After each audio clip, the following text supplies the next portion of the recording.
This is Sports Charlotte, the podcast about sports in Charlotte. My name is Herb White. I'm editor in chief at the Charlotte Post.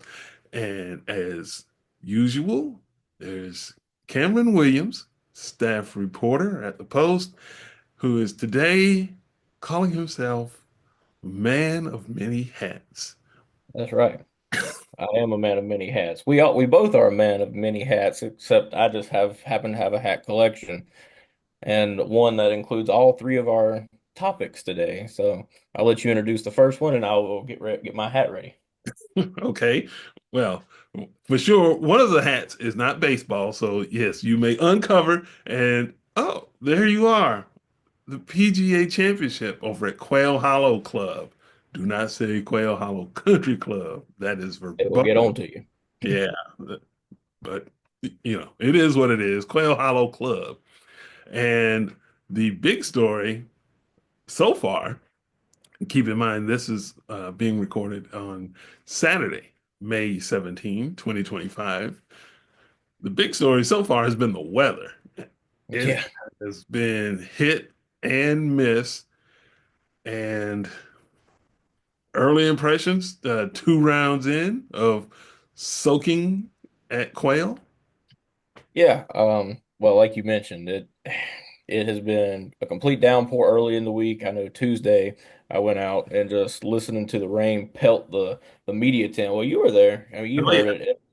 It was coming down like cats and dogs. And as a result of that, come Thursday, I know some of the players, even the best player in the world, Scotty Scheffler, was getting real agitated about you could hit a perfect drive, land the ball in the fairway, but just because of how the ground has sopped up all the water, you get mud on the ball. And for those that aren't really familiar with golf, me myself having played it, it is very hard to control a golf ball when you have any kind of mud on it because when mud's on one side of the ball, the grooves don't pick up the air in the air, no pun intended, when you hit the ball. And so you saw both him and Xander Schauffele on one hole. They had mud on one side or the other of their ball. And when they hit it, it would just whip. I mean, it would go right to left, and both of them whipped their shots in the water. So that was the big controversy on Thursday. But Scheffler managed to grind out a -2 round of 69 and then backed it up yesterday. He sits at -5 right now, three off the lead from Jonathan Vegas, a player who's not really ever at the top of the leaderboards in these major championships, but has put together two solid rounds. So it's going to be an interesting next couple of days. They're playing off split tees today because of the weather this morning. They had to bring players off the practice range because it was starting to storm. And sun's out now, but it's going to be hot and muggy. And get your electrolyte drinks ready because boy, you will sweat. the mud part of this, I just find it amusing. Golf is an outdoor game. You're going to be outdoors. Weather is going to be a factor at times, whether it's wind or rain or mud. And I understand people will complain about all kinds of stuff, but what do you do? I mean, do you bring out the jet dryers and squeegee all 18 holes? Well, there's adaptations to the rules that have been implemented many years back, and when a course is too wet and they recognize that there's going to be a lot of mud in the fairways and things like that, they'll implement a lift clean in place rule where put a tee down, you lift your ball, you clean any mud and stuff off of it, and then you place it within, I believe it's a card length or like a scorecard length, no closer to the hole, and you can place it up so it's not sitting either down in the mud or and you just clean the mud off of it. And they haven't done that so far, and I think that was some of these, high profile players' biggest complaint is like, why haven't we implemented that rule for this week when clearly Monday and Tuesday were washouts and you knew it was going to be this way? So I think that was their biggest thing. It's like if there's rules in place to alleviate some of these issues, then why hasn't it been implemented this week? Um, Washed out again this morning. Will they implement lift clean in place? Doubt it, but I know scores should be low, assuming you don't catch a lot of mud balls in the fairway. Just the rain's going to soften up the course, make it a lot more the green's a lot more receptive to the golf ball, so it's going to receive a lot of spin. Players are going to be looking to go low today. So Scotty Scheffler's going to be the betting favorite. Sitting only three back right now. He's been in this situation before. Shocker to me, Rory McIlroy has not played well at all. He just barely squeezed by making the cut at a course where he's won several times now. It was a bit of a shocker that he hasn't played any better. But I'm rambling. What was your biggest takeaway from other than the mud? But just looking at the leaderboard, who do you think can win and who do you predict to win with two rounds to go? I will just say that as long as it's moderately entertaining and competitive, I'm not really putting a dog in that fight. I mean, you're talking about folks who are trying to get their first career slam. Well, they're yeah, a career slam of winning all four majors. You've got that going on. You've got Scheffler. You've got I guess your most recent Masters champ Hmm. in the field, and the weather is the wild card. So I'm just pulling for something competitive in the weather and the elements. And if that happens, I know some people may say, well, you want to have the most optimal conditions possible, but I'm a fan of the occasional wild card, and there's no bigger wild card than weather. So, Yeah. Well, I will say this, my pick that I picked last week as my not really long shot, but as my good value betting pick, that I gave all the fellow gamblers out there. Bryson DeChambeau is -3, currently five off the lead with two rounds to go. If he puts together something solid, couple -2, -3 rounds, and challenges that -8 number, I don't know if the lead will grow to much more than 10 to 11 under. So if Bryson can put together something low in the wet conditions today, the only thing about wet conditions, it takes away his advantage of driving the ball a long way because once it hits in the fairway, it's not going to get that same rollout. But he's still a masher, so he's still in contention. Don't doubt me yet, and I'm not losing a P for this if he doesn't win because golf is hard to bet on. But yeah, anyway, we can move it right along. yeah. Uh, but now, to put a bow on it, I'm also wondering about the crowds at Quail Hollow because of the weather. And weather has a way of keeping people away. And Yeah. what do these folks who come from all over the country, maybe even all over the planet, what do they do during the intermittent rainy period? All of a sudden, the monsoon has just hit Charlotte. Yeah, that's a good question. One I actually don't have an answer for. I know some tickets include like, the VIP tents and things like that. So if you have one of those tickets, you can go in there and, seek shelter. But when they put those big seek shelter signs, I mean, what do people with just general admission tickets do? Just find the merchandise shop and just crowd in there because that could be like sardines if you have all those people on the course with general admissions tickets trying to crowd in one tent. Or either that or they go back to their transport bus from wherever parking lot they parked in and sit in the bus. But then that can also be kind of dangerous because a big old metal bus, if there's lightning, Yeah. Well, by all It's means, a good question. do not park yourself under a tree while this is going on. No, don't do that. That. The other news of the week, uh, I guess we'll move to that, is the NFL finally put some meat on the scheduling bones. We had an idea of who the Carolina Panthers were playing. Here it is about ready to kick off summer. And here we are gearing up with the hat for winter. But anyway, now we know dates for the Panthers schedule 2025. And the NFL is good for a surprise every now and again. And to me, the surprise that came out with the Panthers was they actually were slotted for a primetime game. I can't believe it. They're I playing know. San Francisco November 24 out in California. And I don't know, maybe I missed something, but did the Panthers do anything to merit a Monday night game? That's merely a storyline. Christian McCaffrey, former team. That's the only thing I can think about, or think as to why they would have gotten that. Only two 4 o'clock games at least yet. I know week 17 and 18 against Seattle and Tampa Bay are still to be determined as far as the time slot.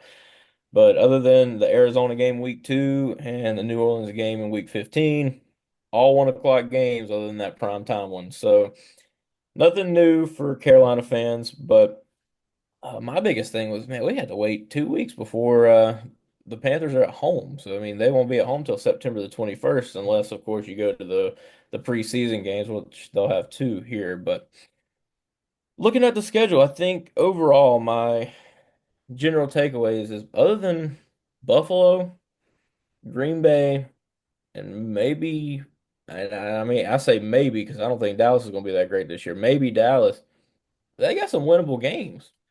Jacksonville's very winnable. I think the early odds only had Jacksonville as like 2 point favorites. Arizona's another winnable one. Atlanta, those games are always, kind of tipsy-turvy.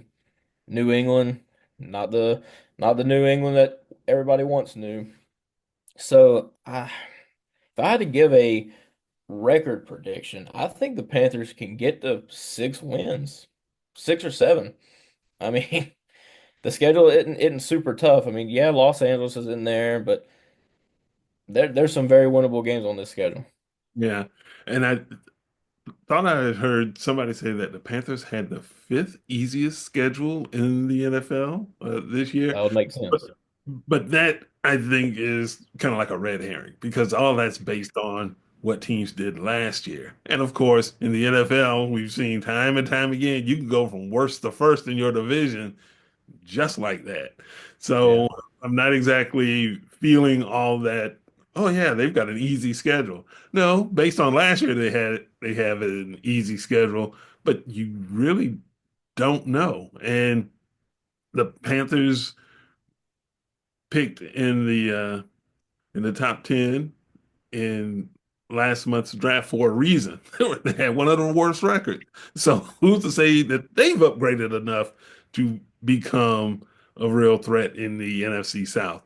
But I think the thing that kind of stands out is the early part of the schedule.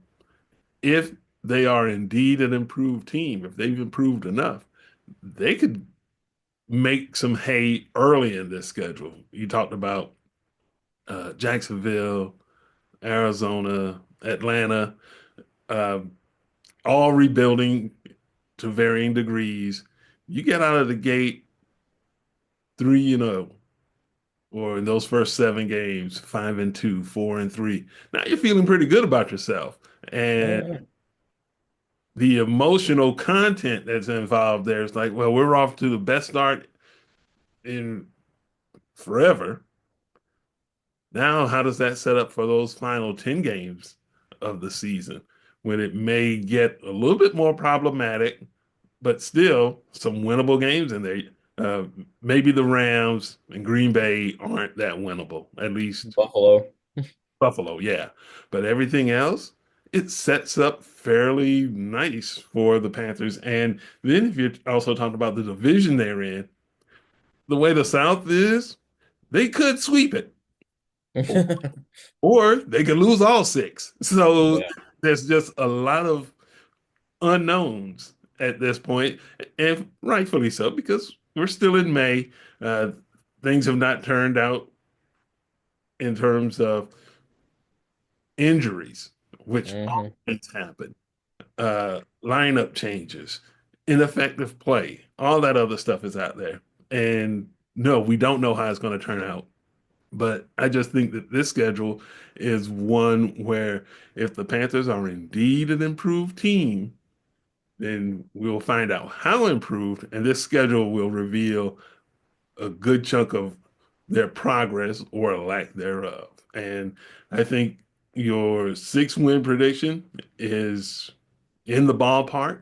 I think they could be if they are really improved, an 8 win team.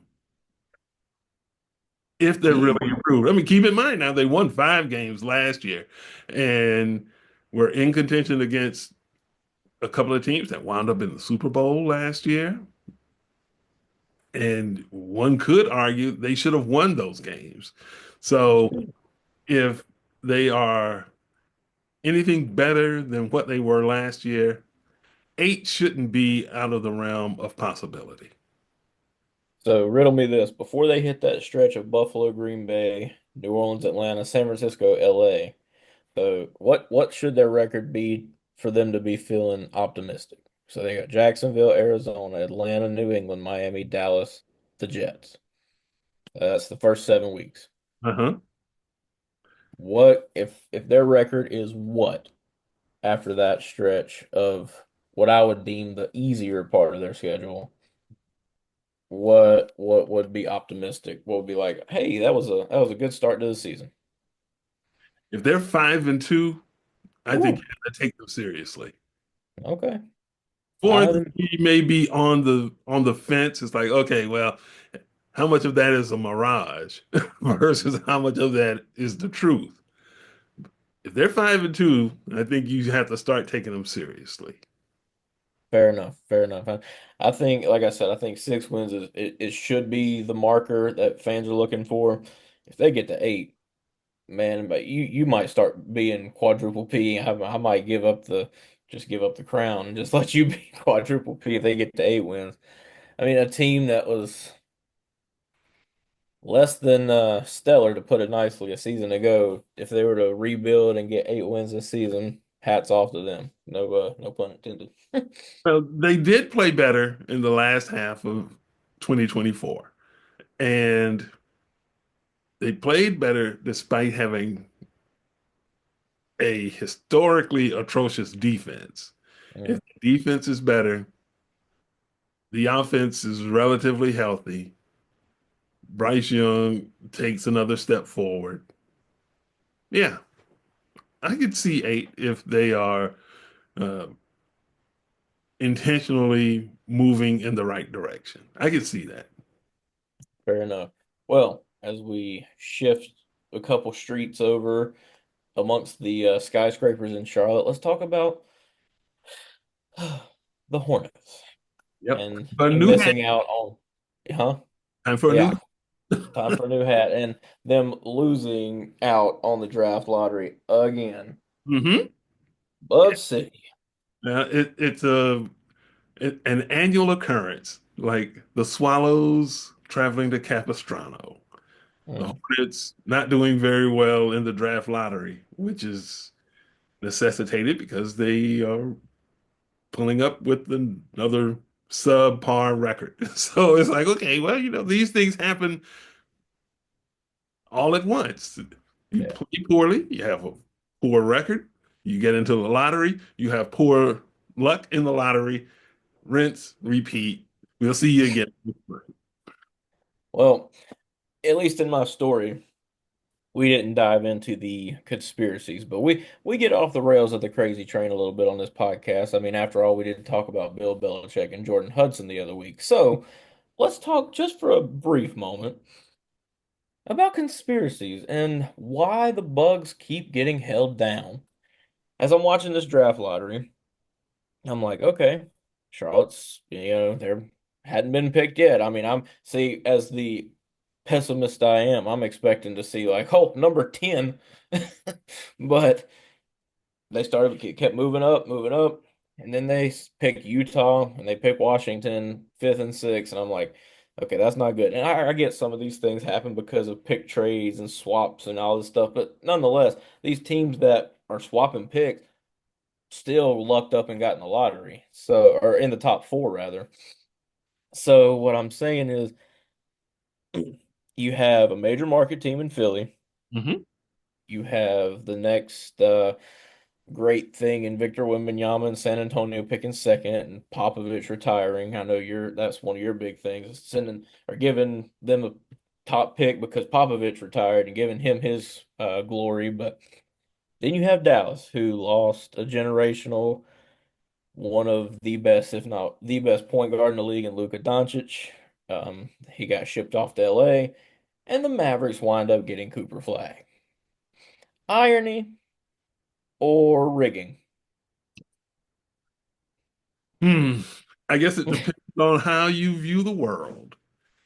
And America hasn't been right when it comes to conspiracies since 1963 Dallas. So it's like, okay, did humans land on the moon? Was there a second shooter at Dealey Plaza? Uh, was was COVID-19 launched in China or Chapel Hill? Was George Bush in on 9/11? Hmm. That's a good Okay. one. Al Gore really win the 2000 presidential election. You follow the pattern here.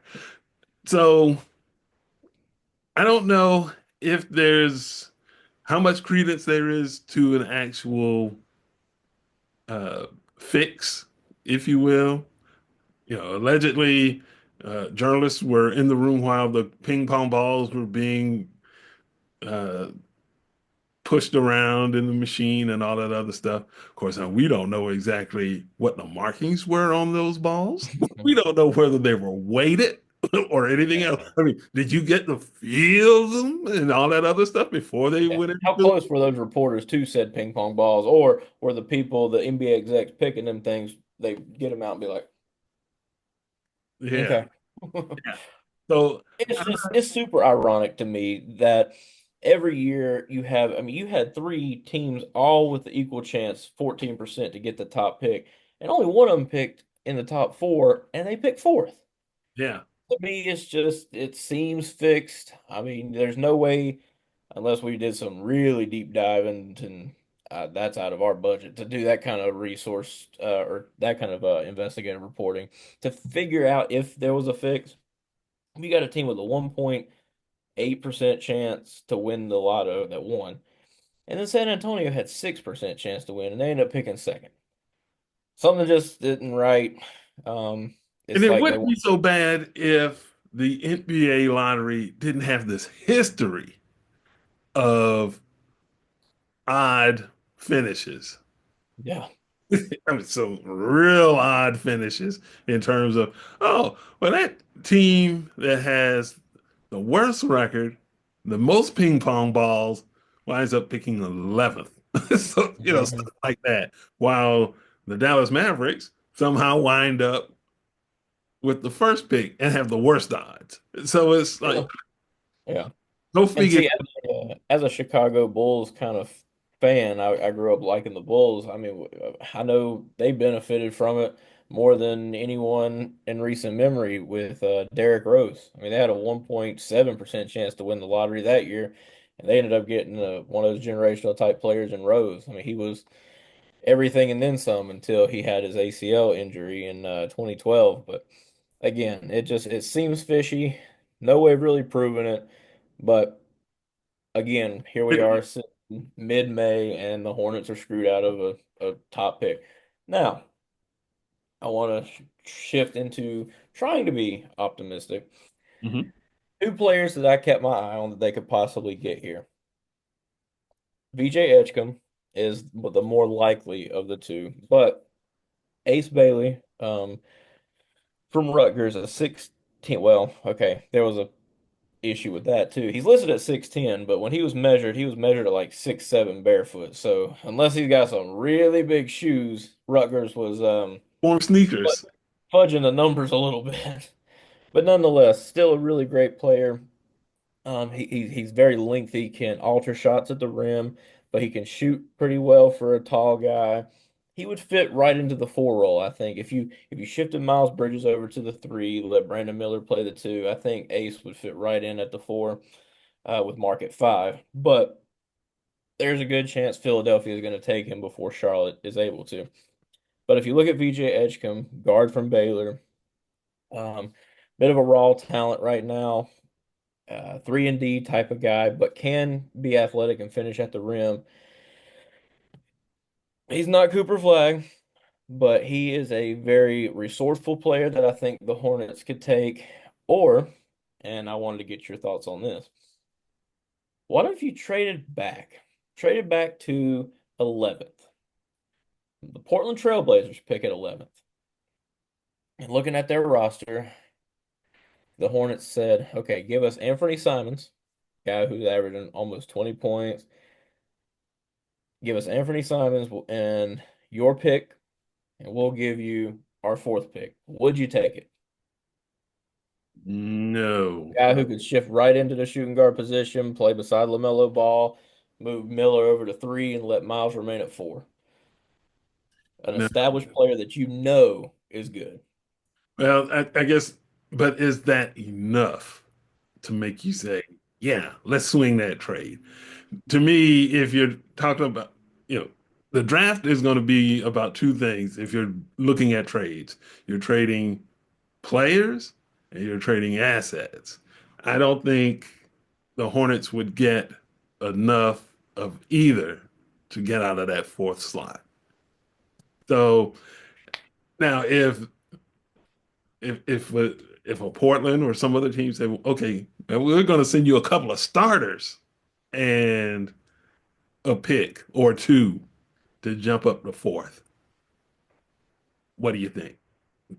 That might be the kind of sweetener that personally I would go for. But unless you're talking about immediate help that automatically upgrades your roster, I'm not so sure about that one.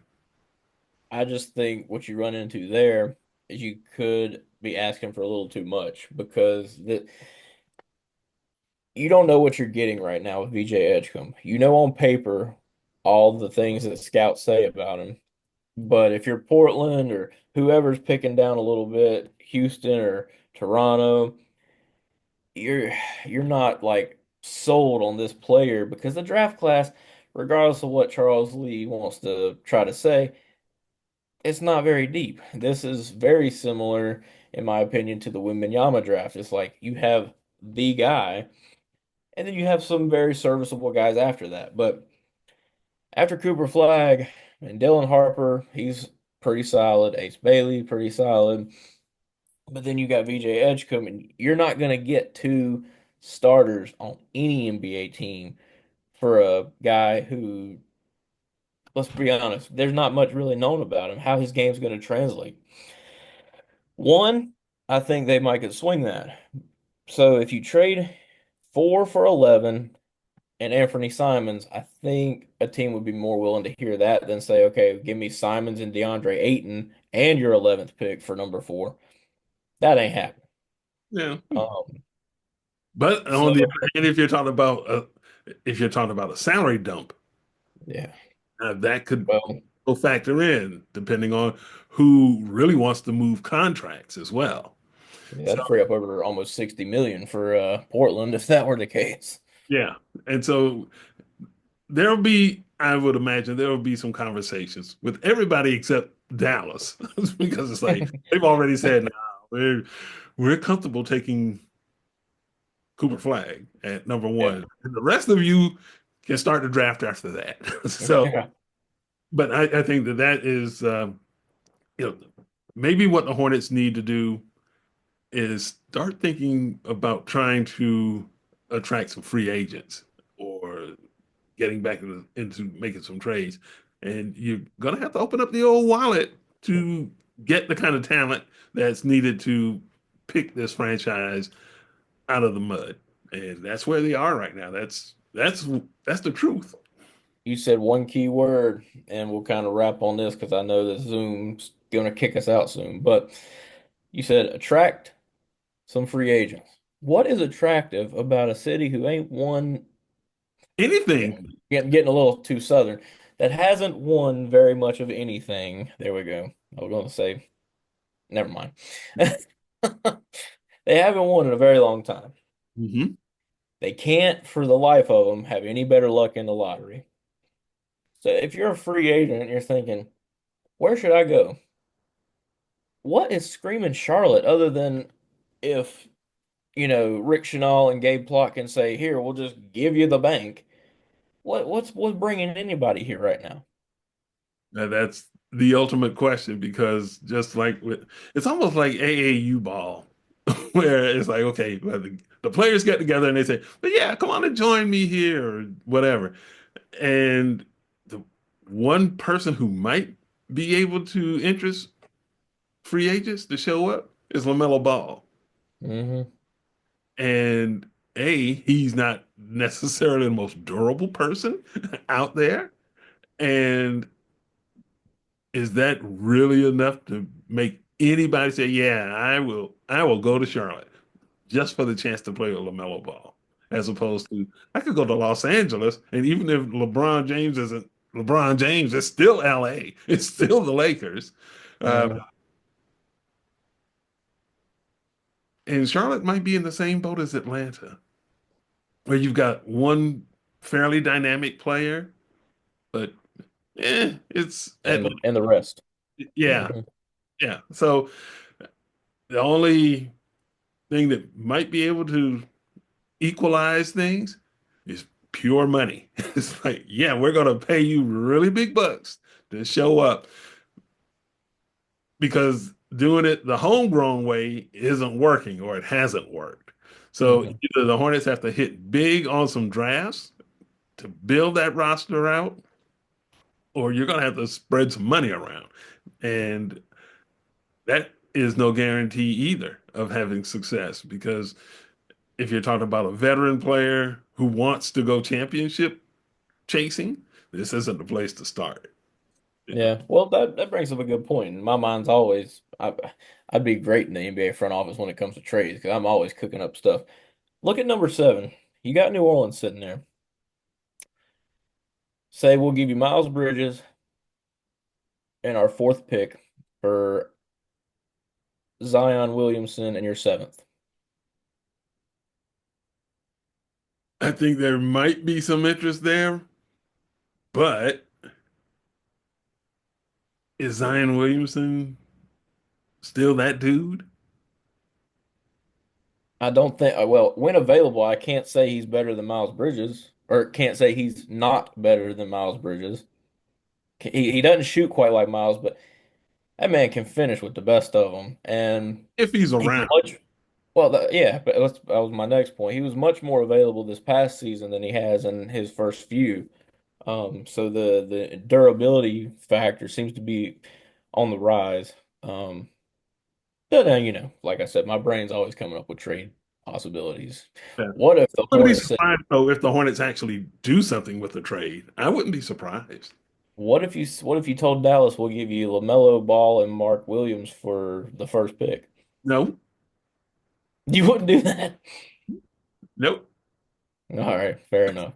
We are running out of time, but that was good conversation nonetheless.